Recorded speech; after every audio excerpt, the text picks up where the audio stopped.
Olá, minha gente, estamos iniciando o programa Eu e Você.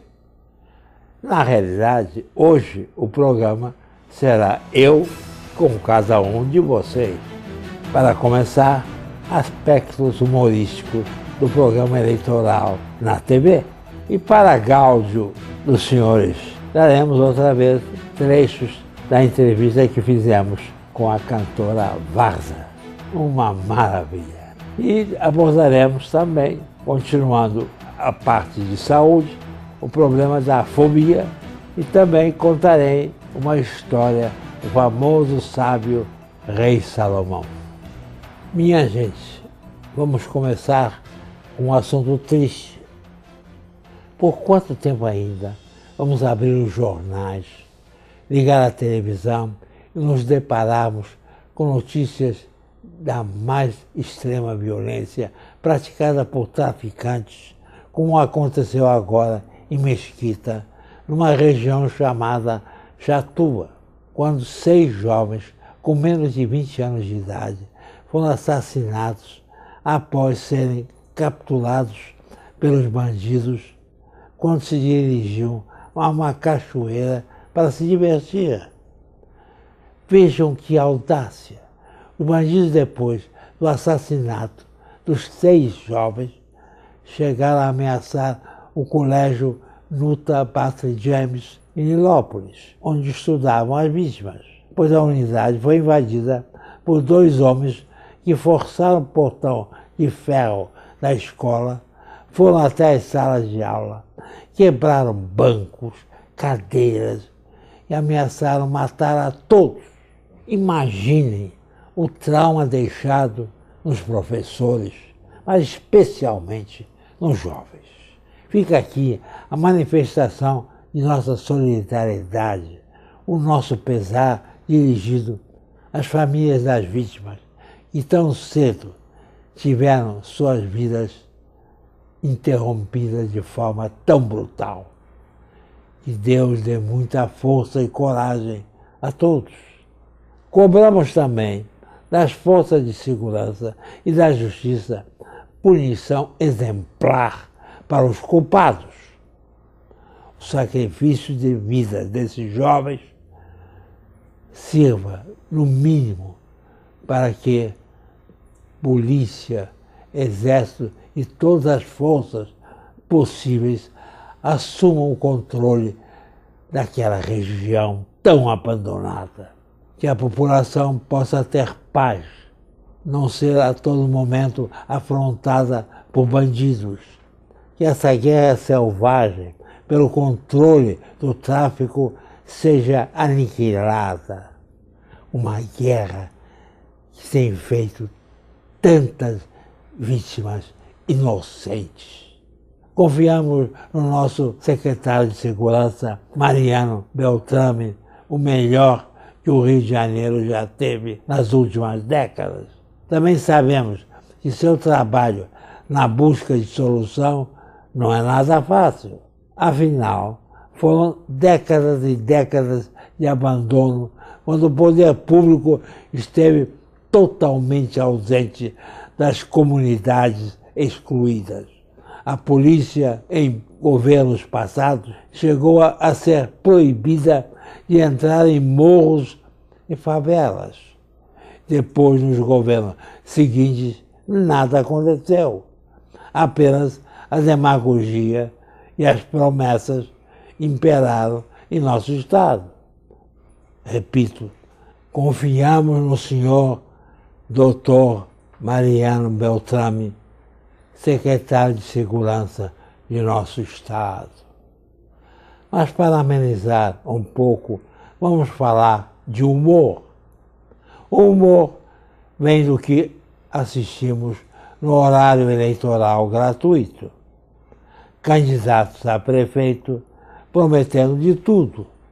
O atual Eduardo Paes mostra a cidade da fantasia. Tudo funciona maravilhosamente. E todos sabemos que não é bem assim. Mas o mais surpreendente fica por conta dos candidatos a vereador.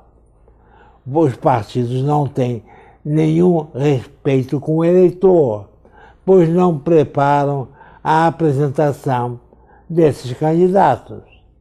O resultado é o cidadão que está em casa assistindo desligar o aparelho de televisão, o que não é nada bom.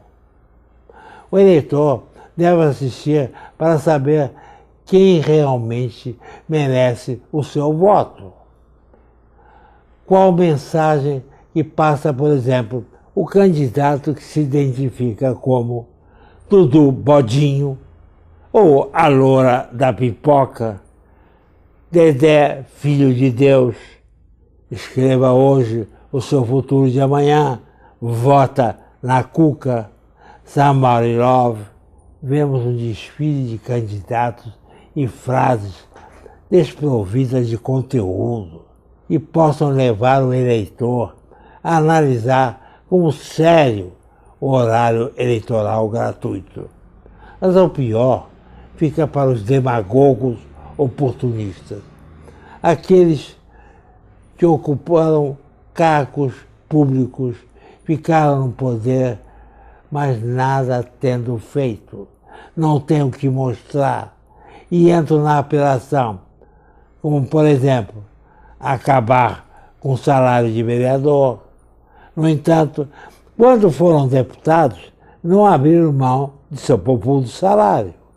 Dizem que vão combater a violência, mas quando tiveram a oportunidade de fazê-lo, não o fizeram. E o Rio de Janeiro viveu a crise de insegurança mais grave de sua história.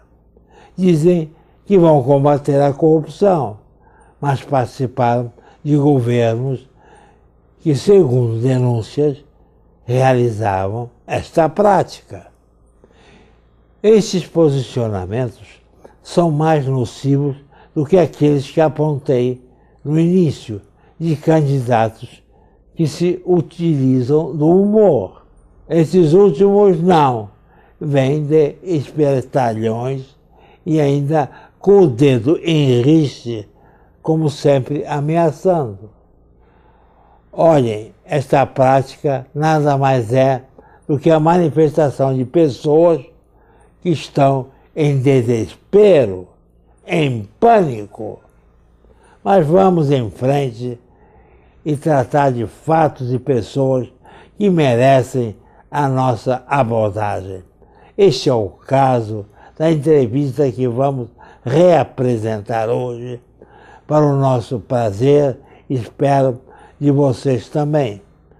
Há pouco tempo atrás, esteve aqui conosco a cantora Vaza, dona de uma belíssima voz, mas que também há algum tempo resolveu enfrentar um novo desafio.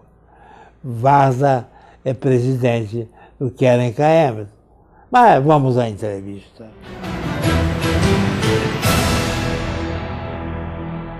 Vaza, é um prazer imenso você estar aqui no nosso programa Eu e Você.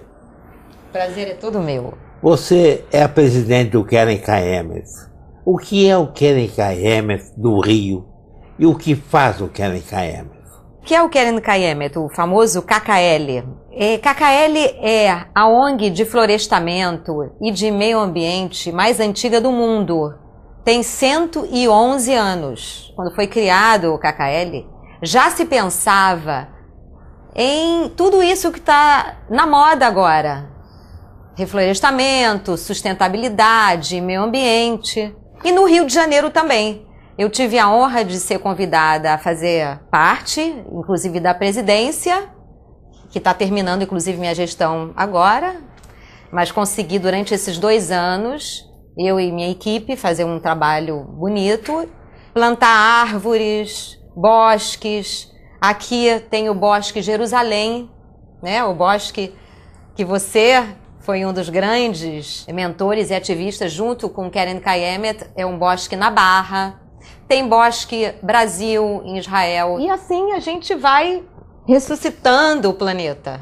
Mas, na realidade, quando eu fui convidada a ser presidente, eu recusei por causa da minha agenda. Com shows, com a banda, eu não tinha tempo. Mas quando falaram para mim que uma das finalidades mais importantes do momento do Keren Kayemet em Israel é florestar o deserto e povoar o deserto do Negev, e foi onde eu nasci, e eles não sabiam que eu nasci em Israel, no deserto. Eu vim pequenininha para cá. Então, meus pais são brasileiros, eles fizeram aliá, foram morar num kibbutz por idealismo, e aí eu nasci. Meu pai era o responsável pela irrigação do kibbutz, que era um dos cargos mais importantes, porque naquela época não tinha o sistema de gotejamento ainda, que é usado no mundo inteiro com essa tecnologia israelense. Antigamente, e aonde muita gente usa ainda em muitos lugares, são aqueles aspersores. Então, meu pai definia a hora que ligava, abria a água, na hora que o vento era mais forte, para levar as gotículas d'água, para irrigar de uma forma mais efetiva, mais longe, gastando menos água. E eu me lembro disso, quando eu era pequena, como isso era importante. E, de repente, vi, assim, pedindo uma ajuda para isso. Eu falei, eu vou ter que aceitar. E foi bacana. Israel existe há 74 anos, transformado um deserto em terra florida, um jardim. Agora, me diga, o Keren Kayemet do Rio, ou o Brasil mesmo, contribuiu com alguma coisa para transformar Israel numa terra florida, um jardim? Com certeza, do Rio de Janeiro, do Brasil, a comunidade judaica e os amigos de Israel sempre contribuíram para transformar Israel no jardim que é hoje, e o jardim é hoje até o Negev. Ainda precisamos transformar o Negev, que é o sul de Israel, pintar de verde. Então, eu fui mesmo visitar um local que a comunidade do Brasil e da América do Sul ajudou. Nós estamos em pleno deserto e tem atualmente plantação de cenoura no deserto, que é uma coisa assim fantástica, e cenoura orgânica, porque como você não tem um deserto, então não tem nada químico, a reação é muito forte, porque é como se o deserto quisesse muito que tivessem sementes ali para ele poder florescer. E vocês podem ver as fotos de representantes da América do Sul e no meio do deserto, inaugurando, você tem placas de honra também aí que vocês podem ver, inaugurando um novo povoado que vai acontecer lá, graças ao Keren Kayemet, que está trazendo árvores, reservatórios d'água. Hoje em dia, tem mais de 200 reservatórios nessa área que é deserta, e que é muito interessante. Esses reservatórios, eles têm um plástico embaixo, e a água que é trazida ou por carro-pipa, ou através de um encanamento dos kibbutzim e dos povoados muito distantes dali, e é uma água suja, água de banheiro, levemente tratada, e ela serve ali como irrigação. Isso é uma tecnologia também fantástica israelense, que você não precisa gastar um dinheiro muito grande, já que tem pouca água, e filtrá-la toda se ela vai servir para irrigação. Uma pergunta. Você falou de homenagens a figuras políticas ilustres que colaboraram sempre com Israel, brasileiras. Eu me lembro de um bosque que levava o nome do presidente Juscelino Kubitschek. Ele dizia, meu peito fica cheio de prazer e de honra. Eu me sinto que eu tenho origem judaica. Eu achava isso muito engraçado, mas é uma prova de que a homenagem que se presta a um homem, dando um nome a um bosque, a ele, significa que ele está colaborando para que a terra seja fértil. É verdade. Houve recentemente a inauguração do Bosque Mercedes Sosa, não do Brasil, né? Esse foi da Argentina. E nós temos o Bosque Brasil também. Muito bom. É bacana, né? Você chega lá e vê o Bosque Brasil, né? Agora me diga uma coisa, você como profissional, cantora e a musa da música hebraica, prejudicou a você na sua profissão de cantora? Não, prejudicar não prejudicou, eu só quase não dormia, né? Dormia de dia. E o Keren Kayemet me ocupava de dia, então eu não estava dormindo mais, estava uma situação complicada. Eu, que tenho certeza que todos que estão aqui dentro, gostariam de ouvir a tua voz, que você cantasse alguma coisa que lembrasse o teu amor por Israel, pela vida e o teu amor pelo próximo. Permite uma sugestão Jerusalém de Ouro. Yerushalayim Shel Zahav, Jerusalém de Ouro. Aquela que o Roberto Carlos cantou de Jerusalém. Exatamente. Eu vou dar uma palhinha então. Avir harim tzalul kayayim vereach oranim nissa beruach harbahim im kol pamonim uftar dematilan paeven shvuya bachaloma העיר אשר מדד יושבת ובליבה חומה ירושלים של זהב ושל נחושת ושל אור הלא לכל שירייך אני כינור ירושלים של זהב ושל נחושת ושל אור הלא לכל שירייך אני כינור. Obrigado. Você promete que volta? Prometo, com muito prazer. Venha sempre. Um grande beijo, um beijo para Tereza, sua esposa, minha querida. Tá? Muito obrigado por tudo. Eu que agradeço. Parabéns. Obrigada. Shalom. Que bela entrevista da querida Varda, encerrando com esta belíssima interpretação de Yerushalayim Shezahar. Mas, voltando à nossa preocupação com a saúde, o assunto da semana passada, medo, repercutiu com inúmeros telespectadores que nos enviaram mensagens pedindo que falássemos sobre fobia, que é um tipo de medo, mas um medo irracional, sem razão. Não conseguimos enfrentá-lo, pois está fora do nosso controle, de nossa vontade. A este medo sem razão, como disse há pouco, chamamos de fobia, que podemos classificar como doença psíquica. Muitas vezes tem na sua origem os traumas da vida ou o esmagamento da personalidade. Podemos citar como exemplo a educação equivocada dos pais no intuito de proteger os filhos, decidindo tudo por eles. Não permitem que a criança, às vezes, já adolescente, vá à escola sozinha. Esta excessiva proteção pode provocar na criança, no jovem, uma personalidade insegura, levando-o, na fase adulta, a sofrer de fobias. Esta pessoa passa a ter medo de sair de casa, andar na rua, entrar em lojas ou restaurantes, não sobe ou desce em escadas rolantes, não atravessa pontes, tem medo de altura, astrofobia, que é o medo de fenômenos da natureza, como chuvas, raios, trovões. Existe também a fobia ao sobrenatural, algo que a própria pessoa cria no pensamento. Se você ou alguém de sua família apresenta os sintomas descritos, procure a ajuda de um especialista, pois uma fobia pode levar à doença de pânico, que é mais grave. É isso aí, e espero ter respondido a todos que me pediram para falar sobre fobia. O famoso rei Salomão, como todos sabem, era um sábio e possuía o dom de conversar com todos os seres da terra.